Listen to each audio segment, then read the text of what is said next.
Hey, what's up everybody? Nick here, back with another lockdown fly tying video. And in keeping with yesterday's theme of chum fry, today I'm going to be tying up another simple chum fry pattern. And this is one that I've never actually tied before. I was going and looking at some stuff online and I came across one on a step-by-step on Spawn Flyfish's blog for this simple little, basically all dubbing chum fry pattern. And since I've been tying chum fry, I thought, why not give this one a go? Looks pretty easy. I had sat down to tie up some practice flies this morning just so I get a feel for it, and it occurred to me that maybe I'll just go for it in one shot. This is my first attempt at this fly, so I don't know how well this is going to turn out. I'm not going to edit anything. I'm just going to kind of keep it relaxed and real world, and we'll get through this. I have a hunch my portions may be off and I might not get the overall profile that I'm looking for, just because sometimes it takes a few tries to sort of get the feel of that, but yeah, we'll see what happens. So I'm tying this one on a Daiichi 2546 size 6. I want to keep this fairly small. I imagine you could tie these, and I probably will, on a bunch of different hooks just to experiment, but I just had a handful of these sitting here, so I'm using one of these this morning. The original that I saw on the step-by-step called for an Ahrex NS 122, I believe, and like a size 10. Ahrex like streamer style hooks tend to be a little larger, so a size 10 is probably fairly close to this size 6. Anyway, I would imagine ultimately you'd want a good heavy hook that'll help kill this thing properly, but I haven't gotten too far down that road yet. And so I'm just going to follow the instructions of the step-by-step here, and the first thing is, says to attach some wire. This is some .015 non-lead wire. Just gonna get some wraps of this on there, probably 10 to 15.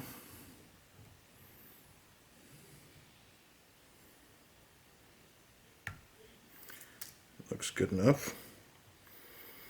It's a little bit interesting doing a fly on camera that I have never done before.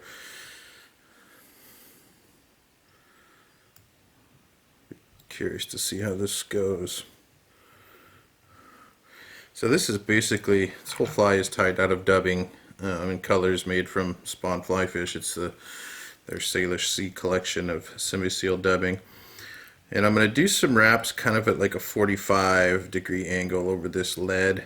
If you do too straight up and down, the thread will just kind of go into between the lead wraps and sort of split it apart, and it can be a little bit of a pain. So I just want to kind of start these scenarios with your threads wrapped at an angle. And then you can go straight over the top. So I've got this lead pushed back about probably 3 millimeters behind the eye of the hook. Again, just following the instructions online here. Looks like the materials for the head will get tied in here between the lead and the hook eye. Okay, so I got that good and covered. So first up is going to be some Spawn Mega Semi-Seal dubbing. So this is a little bit longer. This is their chum fry color, and we're just going to tie this in at the tail. I'm going to have to kind of, I pull out a big ball of this. I'm going to have to just sort of take a chunk and then just kind of work it a bunch, because if you pull this out, all the fibers aren't going to be going the same way. They're going to be staggered majorly in length. So you just kind of want to pick through this, thinning it out, and making sure that all the fibers are roughly the same length. That way when you actually go to tie this in, you don't get a whole bunch of fibers that you never actually trapped with your thread. That can be a little bit of a trick when you're working with dubbing in this capacity. So just kind of keep working it until it gets all about the same length.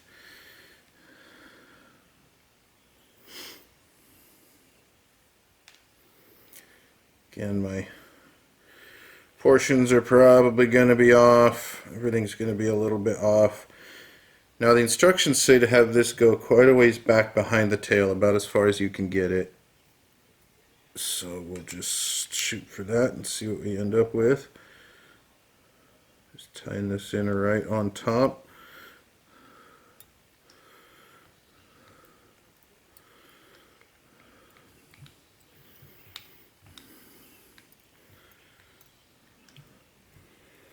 Yeah, this will go with that. That'll be the tail.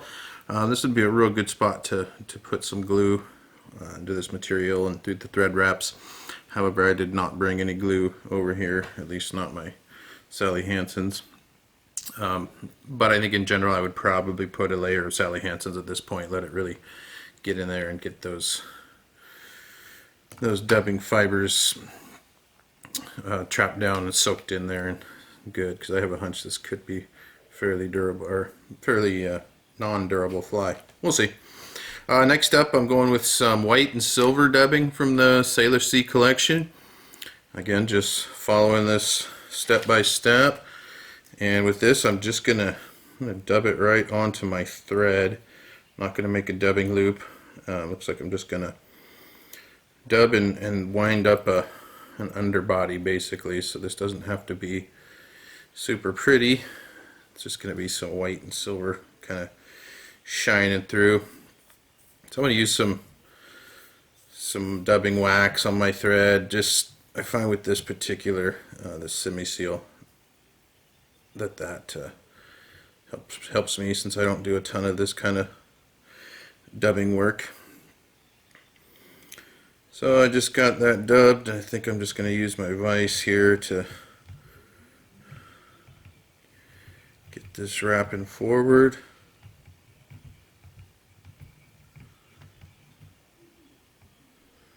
And we're going to go about right there, really. See, as I said, I am definitely not the best at working with dubbing. Not like this anyway. Just kind of using up a little bit of this just to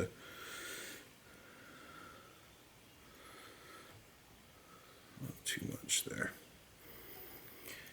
Basically, I'm just looking at how even this body is. I don't want it to be super bulky and have spots where it kind of looks goofy. Alright, that looks good enough. Let's see if I can pull that out and trim that just a bit.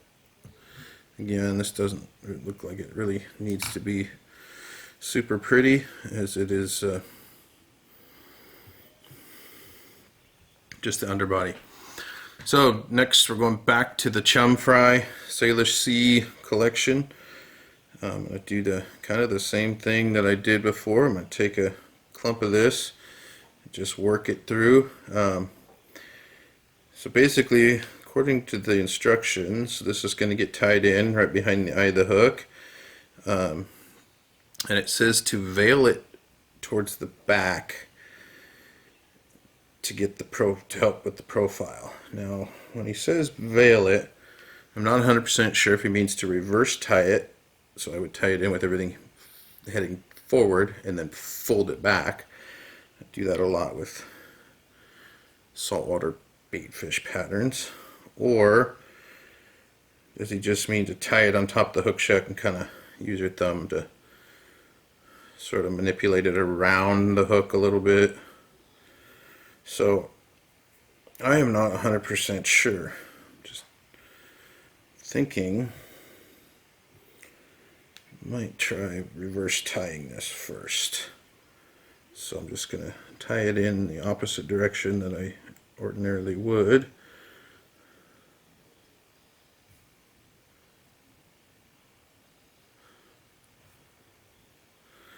And then just pull it back.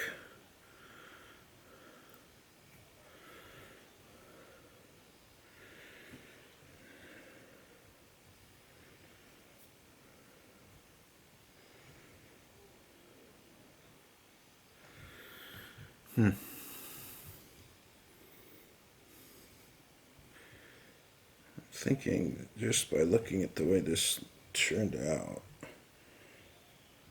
he meant the other way. Just tight in and sort of manipulate it a little bit. That just looks a little too narrow and not lifelike. Just eyeballing it, but we'll see. This is sort of the trials of going through trying a new fly for the first time. You just got to kind of work your way through it, and if you're not happy with the way something looks, try something different, or don't be afraid to start over. Alright, let's go back to some more of this dubbing.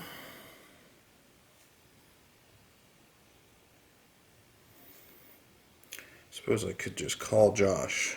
He made the step-by-step and ask him, but what would be the fun of that? Take the challenge out of it.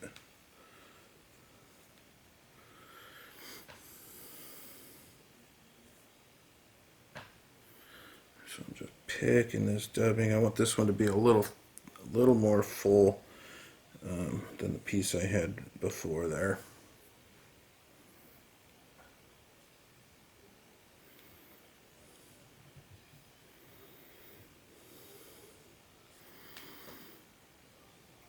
That measured out for length, and we're just going to tie that in right on top and see how this looks.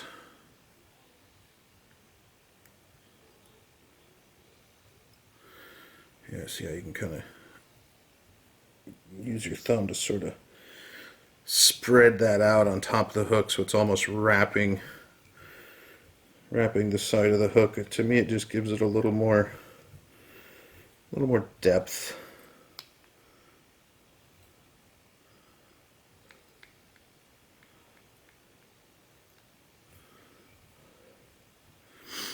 Okay, now I've got some, this is the white and silver Sailor Sea collection, and this is Mega.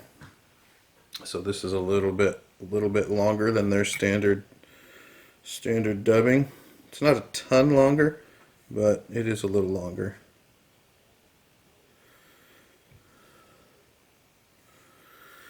I'm just doing the same thing, just picking through it, working it, making sure and get the density that I want and the taper that I want, and everything's sort of lined up and so on and so forth. I'm going to flip this over and tie it in on the underside. Tie this one piece a little bit shorter. And that's mainly me, just because, as I've mentioned before, the belly, the lighter colored belly of a baitfish doesn't run all the way back to the tail. So the back and the tail extend beyond, so I like to make my lighter side a little bit shorter.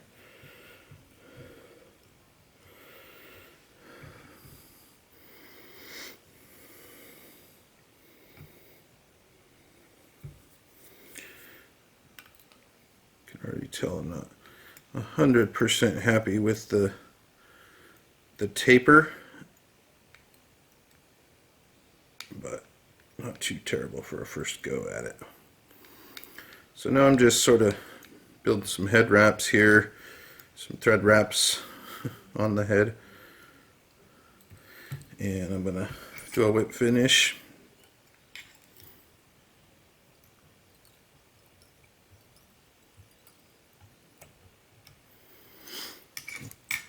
And then we're going to add eyes and a head. I wasn't sure which eyes to use. I've got some 4mm. Yeah, I think 4mm might look. And I've also got some 3mm if these are too big. But I think 4mm is going to work. Just going to take an eye and get one sort of positioned on each side of the hook as best I can.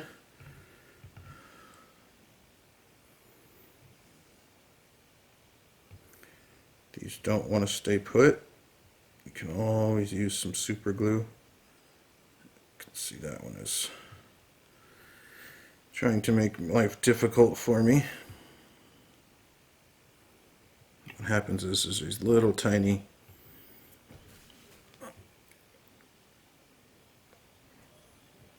looks pretty good actually. Little tiny fibers that are kind of poking out there, and it makes it difficult to... I'm just going to take some of this Deer Creek Fine, and I'm going to drop some in there behind or between the eyes.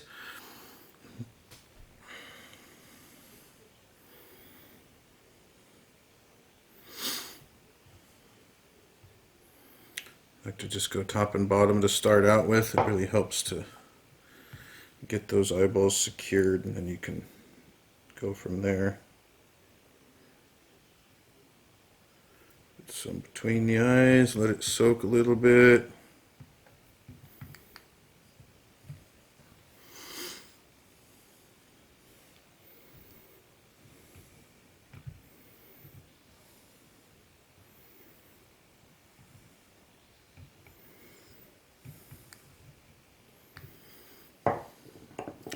And then some thin. So this is Raid Zap thin. It's a little bit thicker than the fine that I was just using, and I'm just going to kind of dab it and kind of work it using the tip of this all the way around, making sure that the eyeball is good and encapsulated and it's not going anywhere. Don't need a ton. Double check that all looks pretty good and hit it with the light. Just how I do my basic UV resin heads. Some flies, for various reasons, just to me look better with different heads or different styles. Sometimes I really like the fish mask, just plastic, slip it on and go. See, I got some resin in the eye of my hook, of course.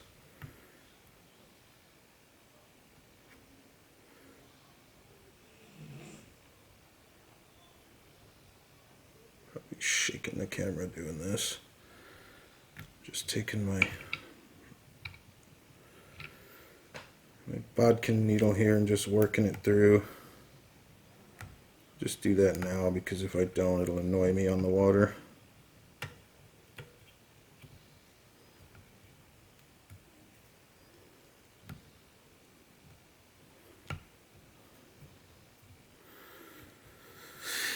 Alright, well, that looks a little rough at the head there, but that's okay.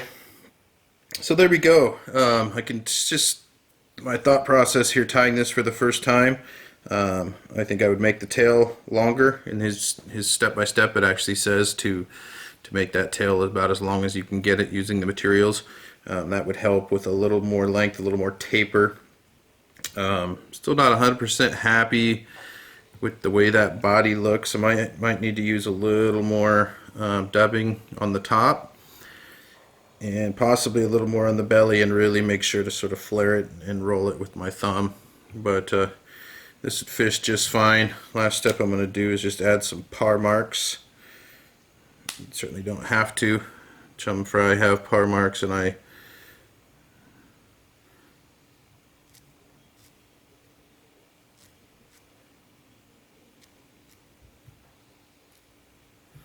so I'm just going down the back of this with a, this is a Copic marker. Just adding some black par marks, some barring down the top. There you go. Pretty simple fly. Really, I don't think it'll take too many tries to kind of get the hang of this. The colors from this Sailor Sea collection are really cool. It's neat to have colors designed for this kind of thing here in Puget Sound. So that's kind of fun to play with. I think a little bit of lead on here will help this fly get down just a touch. It's not a ton of lead, but I do think I would continue adding a little lead. And if I had water here, I'd get this thing wet. I bet it looks pretty good. But there you go. Play around with this. Give it a shot. Add a few to your box. If they work for you, I'd love to hear about it. Hope everybody's having a good day out there. And thanks for watching.